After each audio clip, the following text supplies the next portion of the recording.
পুংথিনি থান্দেই বিনেশ্বৰ ব্ৰহ্ম বড়ো সাহিত্য সভাৰ সভাপতি আছিলে এজন সাহিত্যিক আছিল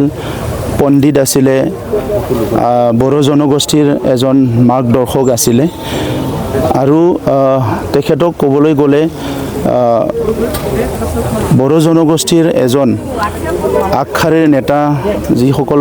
বড়ো জনগোষ্ঠীৰ জন্ম লৈছে তেখেতসকলৰ ভিতৰত অন্যতম আছিলে আৰু সেই বিনেশ্বৰ ব্ৰহ্ম ডাঙৰীয়াক 2000 চনৰ আজিৰ তাৰিখত গুলিয়াই হত্যা কৰা হৈছিলে আৰু সেই দিনাৰ পৰাই আজিৰ দিনটো বড়ো সাহিত্য সভাৰ নেতৃত্বত শোক দিৱস হিচাপে পালন কৰি আহিছে আৰু বিনেশ্বৰ ব্ৰহ্ম ডাঙৰীয়াক সন্মান দিবৰ কাৰণে শ্ৰদ্ধা জনাবলৈ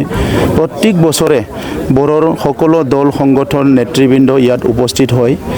আৰু ময়ো প্ৰায় প্ৰত্যেক বছৰতে ইয়াতে আহিবলৈ চেষ্টা কৰোঁ কাৰণটো হৈছে যে আমি বড়ো সংগ্ৰামৰ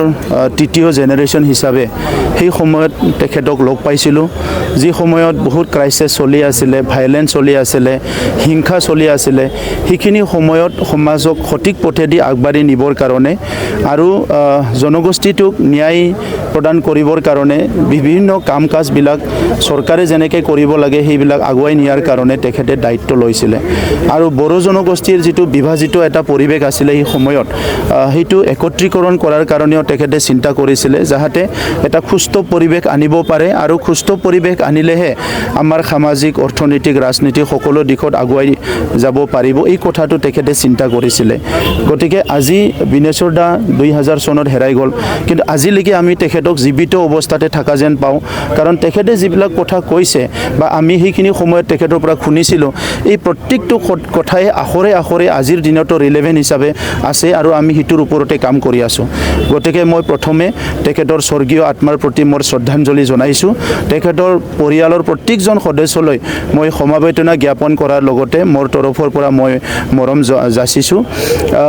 আমি অনাগত দিনত তেখেতক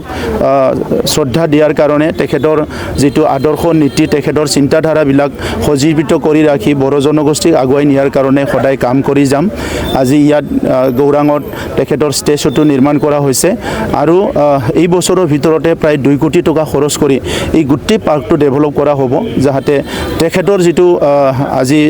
বাৰিয়েল গ্ৰাউণ্ড সেইটো খুব ভালকৈ ডেভেলপ কৰিব পাৰে আৰু প্ৰত্যেক বছৰে সমগ্ৰ অসমৰে বিভিন্ন অঞ্চলৰ বড়ো জনগোষ্ঠীৰ ৰাইজে আহি তেখেতক যাতে শ্ৰদ্ধা জনাব পাৰে তেনেকুৱা এটা ডেভেলপ কৰাৰ কাৰণে চিন্তা কৰিছে আৰু আমি চৰকাৰত অহাৰ পিছত আজি নলেজ চেণ্টাৰ আমাৰ 420টা VCDC আছে 420টা VCDC 420টা নলেজ চেণ্টাৰ নিৰ্মাণ কৰাৰ কাৰণে ইতিমধ্যে আধা ইয়াৰ নিৰ্মাণ কাৰ্য হৈ গ'ল বাকীখিনিও নিৰ্মাণ কৰি বিনেশ্বৰ ব্ৰহ্ম যিহেতু তেখেতে জ্ঞানৰ ভঁৰাল আছিলে সেইকাৰণে এটা জ্ঞান কেন্দ্ৰ নিৰ্মাণ কৰাৰ কাৰণে আমি কাম হাতত লৈছিলোঁ আৰু সেই কামখিনি প্ৰায় 70% ইতিমধ্যে সম্পন্ন হৈ গ'ল গতিকে আজিৰ দিনত মই তেখেতক শ্ৰদ্ধা জনোৱাৰ লগতে তেখেতৰ নীতি আদৰ্শ সদায় জীয়াই থাকক এইটোকে মই কামনা কৰিছোঁ